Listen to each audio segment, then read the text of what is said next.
አላህን የምትፈሩ ከሆነ በአላህ የምታምኑ ከሆነ እነኚህ ልጆች ሂዱና ፎሎዋችሁን አንሱ። ይሄንን ብልግና የሚያስተምሩትን ማህበረሰቡ እንዲወድቅ ከወደቀበት እንዳይነሳ ያስተማሩ ያሉትን ልጆች አንፎሎ አድርጓቸው፣ ብሎክ አድርጓቸው። አንድና ሁለት ሰው አይደለም ሙኻጠባ እያደረኩ ያለሁት ቲክቶክ ላይ ያላችሁ ወንድሞቼና እህቶቼ አላህ ፊት እንመሰካከራለን። አላህ ፊት መሰክርባችኋለሁ፣ ተመሰክሩብኛላችሁ።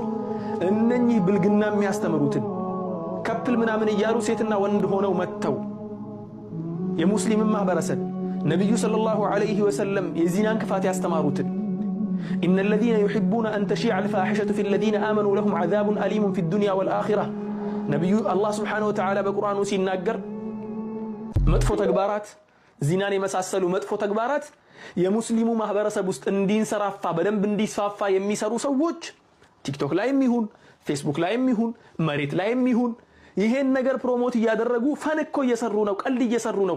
ቀልድ ጠፍቶ ነው አሁን በሐራም ነገር ቀልድ የሚቀለድ? በሃይማኖት ቀልድ የሚቀለደው ቀልድ ጠፍቶ ነው? እነኚህን ነገር የሚሰሩ ሰዎች ለሁም عذاب أليم في الدنيا والآخرة በዱንያም በአኺራም አሳማሚ ቅጣት አለላቸው ብሏል። የዱንያውን በጭንቀቱ ታገኙታላችሁ፣ የአኺራውን ደግሞ ሁላችንም እንመሰካከራለን። እኔም መሰክርባችኋለሁ፣ እናንተም ትመሰክሩብኛላችሁ። አላህን የምትፈሩ ከሆነ በላ ኢላሃ ኢላላህ ሙሐመዱር ረሱሉላህ የምታምኑ ከሆነ ይሄንን ድምጼን የሰማችሁ ወንድሞቼና እህቶቼ፣ ይሄንን ቪዲዮን ያያችሁ ወንድሞቼና እህቶቼ እነኚህን ፈሳድን የሚያስፋፉ ሰዎችን አንፎሎው ብሎክ አድርጓቸው። አለቀ። ይሄንን ስላችሁ ደግሞ አንዳንዱ ለራሱ ፎሎው ፍለጋ እኔ ሲጀመር ቲክቶክ ላይ ፎሎው ማግኘት እየቻልኩ እየሰራሁበትም አይደለሁም።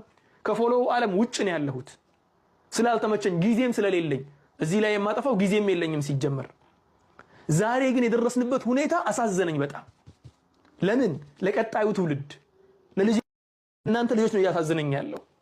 እነኚህ ብልግናን እየሰሩ ያሉትን ሰዎች ስራችሁ ገብታችሁ ፎሎው እያደረጋችሁ ላይክ እያደረጋችሁ የነሱ ተመልካች በጨመረ ቁጥር ፈሳዱ እየተስፋፋ ክፋቱ እየተስፋፋ መልካሙ ነገር እየጠፋ እያፈሩበት ይመጣሉ። መልካሙ ነገር የሚያስተላልፉት ሰዎች ይሄን ነገር ስናገር ከተለያዩ አካባቢ ሰዎች እንደማይሰድቡኝ እየገመትኩ አይደለሁም። ላ ይሰድቡኛል፣ በደንብ አድርገው ያጥረገርጉኛል። አቃለ ይሄንን ስራዬ ብለው እኔን መስደብ እኔን ማዋረድ ይቀጥሉበታል ወደፊት። እፈልገዋለሁ ግን በአላህ መንገድ ላይ ስለሚያገኘኝ ይሄ ነገር። ይሄንን ስል ደግሞ ተጨማሪው ነገር እየተሳሳትኩ አይደለሁም፣ መጥፎ ነገር እየሰራሁ አይደለሁም፣ ሐራም ውስጥ አልወድቅም እያልኩ አይደለሁም። ላ እሰራለሁ